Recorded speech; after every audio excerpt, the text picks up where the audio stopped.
तो भाई लोगों WWE का अगला जो प्रीमियम लाइव इवेंट होने वाला है उसका नाम है स्क्रीनशॉट यानी कि समर स्लैम। वैसे देखा जाए तो ये जो समर स्लैम है वो 37वां समर स्लैम है भाई, यानी कि भाई 30 समर स्लैम 37 है एक तरीके से। तो इतना बड़ा बिग 4 PPVs में से एक इवेंट होने वाला है, तो ऑब्वियसली भाई बड़े बड़े रिटर्न्स हमें देखने को मिल सकते हैं, और वो शो के बाद भी हो सकते हैं, शो से पहले भी हो सकते हैं, शो के ऊपर भी हो सकते हैं। तो उन्हीं के ऊपर जो है इस वीडियो में हम बात करेंगे समर स्लैम के आजू बाजू होने वाले सारे के सारे रिटर्न्स की। सबसे पहले बात करते हैं शार्लेट फ्लेयर की। तो शार्लेट फ्लेयर भाई काफी टाइम से इंजर्ड चल रही है। उनका भाई रेसलमेनिया में उनका एक मैच होना था, जो कि रूमर्ड था कि भाई Z gargle versus Charlotte Flair का हमें एक मैच देखने को मिलेगा रेसलमेनिया 40 में, लेकिन वो हुआ नहीं क्योंकि भाई वो इंजर्ड हो गई। लेकिन अब जो है शार्लेट फ्लेयर भाई वो मूवी वगैरह की शूटिंग वगैरह कर रही हैं, तो वो बिल्कुल ठीक हो चुके हैं, उन्हें बस रिटर्न करना है। और शायद समर स्लैम वो जगह हो सकती है जहाँ पर उनका रिटर्न हो सकता है स्मैकडाउन के ऊपर। स्मैकडाउन जो क्लीवलैंड में होने वाली है वहाँ पर शायद ये चीज़ हो सकती है, पॉसिबल है भाई, या फिर समर स्लैम खत्म होने के बाद भी, क्योंकि जेड गार्गिल और बियंका बेलर की आपस में दुश्मनी स्टार्ट होने वाली है बहुत जल्द। तो ऐसे में भाई उनकी स्टोरी के अंदर घुस सकती है शार्लेट फ्लेयर और एक ट्रिपल थ्रेट वाला सिनेरियो बन सकता है, उसके बाद चैंपियनशिप वगैरह। तो भाई शार्लेट फ्लेयर का जो रिटर्न है हमें बहुत जल्द देखने को मिलने वाला है, वो समर स्लैम के आजू बाजू ही होने वाला है, या तो समर स्लैम से पहले। समर स्लैम के अंदर तो शायद नहीं होगा, क्योंकि वहाँ तो भाई कोई मैच ही नहीं है शार्लेट वो बियंका बेलर जेड गार्गिल वगैरह, तो वहाँ पर तो नहीं हो सकता शायद। लेकिन समर स्लैम की अगली जो स्मैकडाउन है वहाँ पर हो सकता है, या फिर जो स्मैकडाउन क्लीवलैंड से होने वाली है वहाँ पर हो सकता है, समर स्लैम से जस्ट कुछ घंटों पहले। तो शार्लेट फ्लेयर का जो रिटर्न है वो जरूर होगा कहीं ना कहीं पर। तो इसके बाद बात करते हैं भाई एलेक्सा ब्लिस की। भाई एलेक्सा ब्लिस भाई ये कैसा नाम है भाई, जिसको मैं पर्सनली बहुत पसंद करता हूँ और मैं WWE में उसे हमेशा देखना चाहता हूँ, लेकिन अनफॉर्चुनेटली पिछले कुछ टाइम से हमें वो देखने को नहीं मिल पा रही हैं, क्योंकि उनके कुछ अलग ही सीन चल रहे हैं। लेकिन फाइनली जो है वो अपनी ट्रेनिंग के ऊपर आ चुकी थी, तो वो ट्रेनिंग करके कंप्लीट कर ली उन्होंने। अब बस भाई उन्हें रिटर्न करना है, तो रिटर्न के लिए बस उनके लिए एक स्टोरी चाहिए। और स्टोरी क्या हो सकती है भाई, मैं तो देखो मैं उन्हें वापस से उसी गॉडेस मोड में देखना चाहता हूँ जो पहले वो हुआ करती थी 2017, 16 और 18, 19 के अराउंड, वो गॉडेस वाला गिमिक जिसमें वो चैंपियन बन के घूमती थी और काफ़ी गॉडली फील होती थी। तो भाई वही जो गिमिक है मुझे काफ़ी उनका पसंद है, तो मैं उन्हें उसी में देखना चाहता हूँ। लेकिन भाई ब्रे वाइट को ट्रिब्यूट भी तो देना है भाई, और वो तो भाई एक इमोशन है, तो वो चीज़ करने के लिए भाई एक लास्ट टाइम मैं चाहूँगा कि एलेक्सा ब्लिस जो है वो अंकल हाउडी और वाइट सिक के साथ जो है ज्वाइन हो जाएं, और हमें लास्ट टाइम जो है एलेक्सा ब्लिस उनके साथ देखने को मिले। और जब वाइट सिक का भाई एंड आए तो वहाँ से एलेक्सा ब्लिस अलग हो जाएं, और समर स्लैम में शायद ये चीज़ हो सकती है, क्योंकि भाई अगर इतना बड़ा इवेंट हो रहा है तो वहाँ पर अंकल हाउडी और वाइट सिक थोड़ी बहुत तो अपीयरेंस होगी कहीं ना कहीं पर। तो वहाँ पर जो है एलेक्सा ब्लिस का रिटर्न हमें कहीं ना कहीं पर देखने को मिल सकता है समर स्लैम के अराउंड ही, समर स्लैम से पहले भी या समर स्लैम खत्म होने के बाद भी, या फिर आफ्टर समर स्लैम जो रॉ होगी वहाँ पर, या फिर उससे पिछले वाली रॉ पर, तो कहीं पर भी हमें देखने को मिल सकता है एलेक्सा ब्लिस का रिटर्न, जिससे देखने के लिए मैं बेसब्री से इंतजार कर रहा हूँ। इसके बाद बात करते हैं भाई बिगी के रिटर्न की। तो भाई पता नहीं कहाँ से ये न्यूज़ निकल के आई, रिपोर्ट निकल के आई, या फिर रूमर जो भी है भाई, ये बिगी का रिटर्न हो सकता है। और वो कैसे, क्योंकि भाई न्यू डे बुरी तरीके से पिट रही है फाइनल टेस्टमेंट से, और उन्हें जो है मदद की ज़रूरत है। और जिस तरीके से कैरियन क्रॉस चल रहे हैं, तो भाई पता नहीं वो न्यू डे को अलग तो नहीं, लेकिन न्यू डे को ही अलग, हड्डियाँ हैं उनको ज़रूर अलग कर देंगे जिस तरीके से वो कर रहे हैं। तो ऐसे में भाई उन्हें एक साथ की ज़रूरत है, एक साथी की। तो बिगी जो है वो आ सकते हैं स्टोरी के अंदर, रिटर्न कर सकते हैं। लेकिन ऐसे में भाई बिगी की अगर तुम कंडीशन देखोगे तो हमें वो जो है वहाँ पर कमेंट्री में देखने को मिल जाते हैं, लेकिन वो इन रिंग जो है परफॉर्म नहीं कर पाते हैं, ऐसा हमें सुनने में आया। उन्होंने खुद भी कहा है कि उनकी जो रिपोर्ट्स है वो भाई काफ़ी अजीब सी निकल के आती हैं, कि वो शायद कभी भी रिटर्न नहीं कर सकते भाई WWE में। तो ऐसे में भाई अगर वो ठीक हो चुके हैं और WWE जो है छुपा कर रख रही है, तो शायद स्टोरी लाइन के जरिए तो उनका सेंस बन रहा है कि वो बहुत जल्द आ सकते हैं, रिटर्न कर सकते हैं। लेकिन जहाँ तक मुझे लगता है तो शायद ऐसा नहीं होने वाला। लेकिन ऑल दोज अगर बिगी का रिटर्न हो जाता है भाई स्टोरी के अंदर, और वो इन रिंग परफॉर्म कर सकते हैं तो, और उनका रिटर्न होता है, तो भाई ऑब्वियसली वो काफ़ी खुशी वाली बात होगी और काफ़ी बढ़िया चीज़ होगी और काफ़ी मज़ेदार भी। तो देखते हैं कि भाई बिगी का रिटर्न होगा या नहीं, मुझे तो नहीं लगता कि होगा, तो देखते हैं भाई ये इन फ्यूचर ये होगा या नहीं। इसके बाद बात करते हैं भाई कार्मेला के बारे में। तो कार्मेला का रिटर्न भाई हो सकता है क्या, क्योंकि भाई देख कार्मेला मुझे बहुत पसंद है। वो जब स्क्रीन पर आती थी तो वो काफ़ी एक बढ़िया ग्लैमरस लेकर आती थी, लेकिन भाई जैसा कि चीज़ें कार्मेला करती थी, हमें एक नई वुमेन मिल चुकी है जो ऐसी चीज़ें कर रही है, चेल्सी ग्रीन, और वो काफ़ी बढ़िया तरीके से कर रही है। लेकिन भाई कार्मेला की अपनी एक इमेज है, अपना एक और आया भाई कार्मेला का। तो भाई मेला इन द बैंक हुआ था, वो पहली money in the bank winner है वुमेन्स की। तो ऐसे में भाई कार्मेला का रिटर्न कभी भी हो सकता है, लेकिन वो कब हो सकता है उसका अता पता किसी को नहीं है कि वो कब हो सकता है। तो ज़्यादा बात करते नहीं इसके बारे में, होगा तो भाई अच्छी बात है, नहीं होगा तो भाई क्या ही कर सकते हैं। आगे चलते हैं भाई, ब्लड लाइन के ऊपर चल पड़ते हैं भाई। पूरी ब्लड लाइन इतनी बड़ी है कि भाई नए नए डेब्यूज भी हो सकते हैं। तो सबसे बड़ा डेब्यू है भाई वो है जिला फाटू का।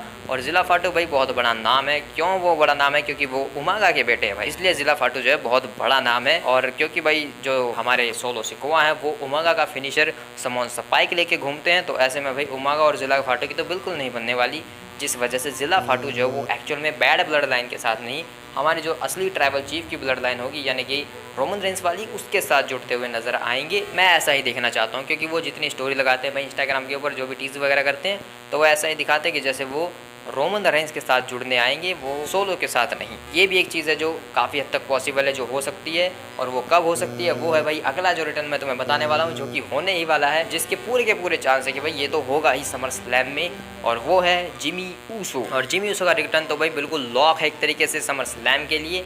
और वो कैसे? क्योंकि भाई सोलो सिकोआ कोडी रोड्स का मैच है, और भाई इस मैच को ना तो आसानी से हार सकते हैं और ना ही आसानी से जीत सकते हैं। और कोडी रोड्स का जीतना तो बनता ही है, क्योंकि भाई कोडी रोड्स तो हारने से रहे जब तक रॉक नहीं आते, उनकी स्टोरीज अलग ही हैं। रैंडी ऑर्टन के साथ भी है। तो ऐसे में सोलो सिकोआ को हराएगी कैसे WWE? तो ऐसे में उन्हें कॉस्ट करवाने के लिए कोई तो आएगा ना।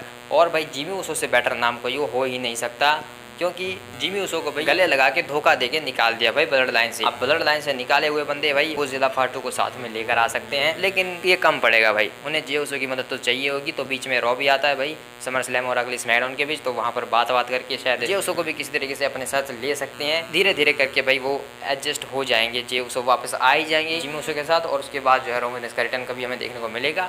अब रोमन रेंस के रिटर्न की बात आ चुकी है, तो भाई सुनो, रोमन रेंस का रिटर्न जो है समर स्लैम में मैं बिल्कुल भी एक्सपेक्ट नहीं कर रहा हूँ। अगर तुम समर स्लैम देखने जा रहे हो और तुम ये सोच रहे हो कि भाई तुम्हें रोमन रेंस का रिटर्न देखने को मिलेगा, तो तुम सब गलत सोच रहे हो। रोमन रेंस का रिटर्न जो है समर स्लैम में हमें बिल्कुल भी देखने को नहीं मिल सकता, जहाँ तक मुझे लगता है, क्योंकि ये स्टोरी ब्लड लाइन की अभी तक वहाँ पर नहीं पहुँची है जहाँ पर इसे पहुँचना चाहिए था, और वहाँ पर जाकर रोमन रेंस का रिटर्न हो सके। तो रोमन रेंस के रिटर्न तक ये जो स्टोरी अभी तक वो नहीं पहुँची है। रोमन रेंस के रिटर्न तक पहुँचने के लिए पहले जिमी और जे का अलाइन होना ज़रूरी है, और उनके साथ जो है पॉल हेमन भी आने ज़रूरी है, यानी कि सारी चीज़ें सेटअप होनी ज़रूरी हैं। और उसके बाद कहीं पर जाकर जब रोमन रेंस की एक्चुअल में ज़रूरत हो कि भाई सब कुछ तो कर लिया लेकिन फिर भी सोलो को नहीं रोक पा रहे हैं, तब जाकर रोमन रेंस का रिटर्न होना चाहिए। या फिर ऐसा हो कि भाई रोमन रेंस अचानक से आ जाए और वो सोचे कि भाई सोलो तो मेरा ही बंदा है, मैंने इसे बोला था सारी ब्लड लाइन करने को, अलग अलग चीज़ें, तो अच्छी बात है, अब मैं वापस आ चुका हूँ। लेकिन भाई सोलो ने तो बोल दिया कि अगर रोमन वाई आएगा तो उसे मुझसे छीनना होगा ये चीज़ें,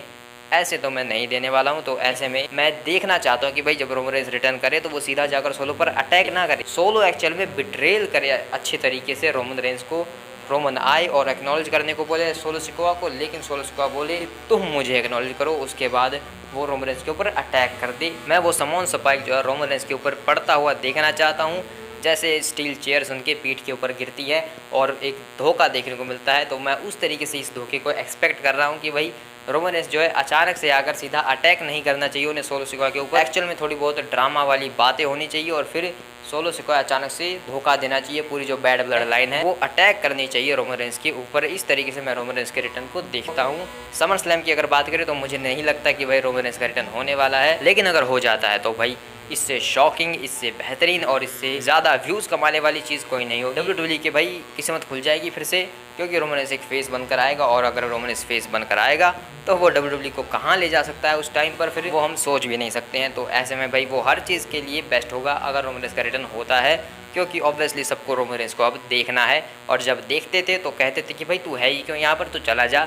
तो भाई जब वो चीज़ पास होती है तो उसकी कदर नहीं होती है, जब चली जाती है छोड़ के तो फिर उसकी कदर होती है। तो ऐसा ही रोमन रेंस के साथ भी है। रोमन रेंस का जो रिटर्न है वो भाई मैं तो एक्सपेक्ट नहीं करूँगा समर स्लैम में, और मैं तो कहूँगा कि भाई तुम भी एक्सपेक्ट मत करना, क्योंकि एक्सपेक्ट ही नहीं करोगे और तब हो जाएगा तो फिर काफ़ी ज़्यादा मज़ा आएगा। लेकिन मैं नहीं कहूँगा कि भाई तुम लोग समर स्लैम इसलिए देखो क्योंकि रोमन रेंस का रिटर्न होने वाला है, वो नहीं होने वाला। वहाँ तो भाई द रॉक की भी बात कर रहे थे, तब रिटर्न की बात चल ही रही, तो भाई द रॉक भी रिटर्न कहाँ कर सकते हैं भाई, नहीं कर सकते। वो उनकी शूटिंग चल रही है भाई, वो अपने बिजी हैं भाई हर एक मूवी वगैरह में। तो वो अगस्त तो भाई उनका पूरा का पूरा ही लॉक है हर एक मूवी के लिए। तो हाँ भाई वो है बोर्ड ऑफ डायरेक्टर WWE में, तो लेकिन ऐसा थोड़ी ना कि भाई वो अपने सारे हॉलीवुड के काम को छोड़कर अचानक से आ जाएंगे, नहीं भाई उन्होंने पूरा शेड्यूल बना के रखा है। और वो अगस्त में तो भाई पूरे के पूरे बिजी हैं भाई हॉलीवुड मूवीज़ में, और उसके बाद सितंबर भी शायद उनका मूवीज़ में ही जाने वाला है। तो ऐसे में हमें जो है सितंबर के बाद कहीं पर जाकर वो देखने को मिलेंगे। हो सकता है कि भाई हमें सर्वाइवल सीरीज़ के अराउंड वो देखने को मिले, यानी कि दिसंबर या जनवरी में हमें वो देखने को मिले, जब नेटफ्लिक्स की डील जो है वो चालू हो जाए, तब जाकर हमें रॉक का रिटर्न देखने को मिल सकता है, यानी कि जब रॉक का पहला प्रीमियर शो होगा तब देखने को मिल सकता है। अभी तो द रॉक के रिटर्न के कोई भी चांसेस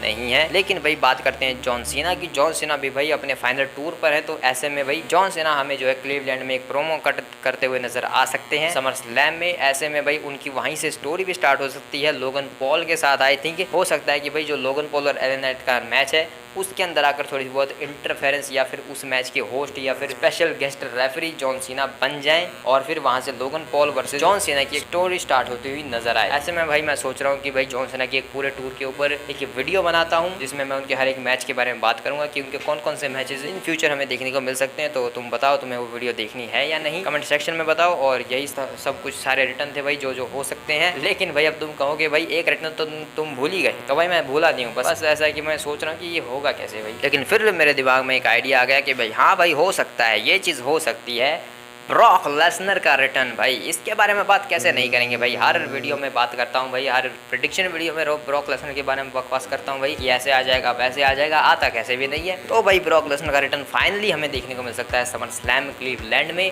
क्योंकि भाई ब्रॉक लेसनर जो है वो समर स्लैम के लिए ही जाना जाता है। उसके सारे बेहतरीन मैचेस समर स्लैम में हुए हैं, वो चैंपियन भी ज़्यादातर भाई समर स्लैम में ही बना है और हारा भी वहीं पर है। तो भाई समर स्लैम जो है वो प्योर ब्रॉक लेसनर के लिए हमेशा से ही। तो ऐसे में भाई ब्रॉक लेसनर का जो रिटर्न है वो समर स्लैम में देखने को मिल सकता है, जैसे कि हमें लास्ट टाइम देखने को मिला था रोमन रेंस के अगेंस्ट आ गए थे वो, जो रोमन रेंस जीत गए थे। तो ऐसे में भाई यहाँ पर मैंने कहा था ना कि भाई अगर डेमियन प्रीस्ट और गुंथर का मैच अगर मेन इवेंट करता है समर स्लैम को, तो वहाँ पर हमें ब्रॉक लेसनर का रिटर्न देखने को मिल सकता है जो शो को खत्म करेगा। और शो के खत्म होने के बाद F5 सुप्लेक्स वगैरह की क्लिप्स आ जाएंगी और क्या, जहाँ पर वो हर किसी को मारते फिरेंगे। लेकिन वो होगा कैसे पर, क्योंकि भाई हम सब जानते हैं गुंथर जो एक तरीके से जीतने वाले उस मैच को जितना भी नज़र आ रहा है। तो जब गुंथर जो है अपनी टाइटल को हवा में लटका रहे होंगे, अपनी जीत को सेलिब्रेट कर रहे होंगे, तभी वहाँ पर ब्रॉक लेसनर की घंटी बजेगी और ब्रॉक लेसनर वहाँ पर रिटर्न कर लेंगे और शो वहीं पर खत्म हो जाएगा। तो मैं ऐसा एक्सपेक्ट कर रहा हूँ कि भाई ब्रॉक लेसनर जो है वो समर स्लैम में आ सकते हैं इस मैच के खत्म होने के बाद, अगर ये मैच जो है मेन इवेंट करता है। या फिर उनके रूमर्स ये भी हैं कि वो जॉन सीना के अगेंस्ट भी आ सकते हैं। तो मैंने बताया कि भाई जॉन सीना वर्सेस जो ब्रॉक लेसनर का मैच है वो प्लान में चल रहा है भाई। तो ऐसे में हो सकता है कि जॉन सीना जब प्रोमो कट करने आए तो वहाँ पर ब्रॉक लेसनर का रिटर्न देखने को मिले,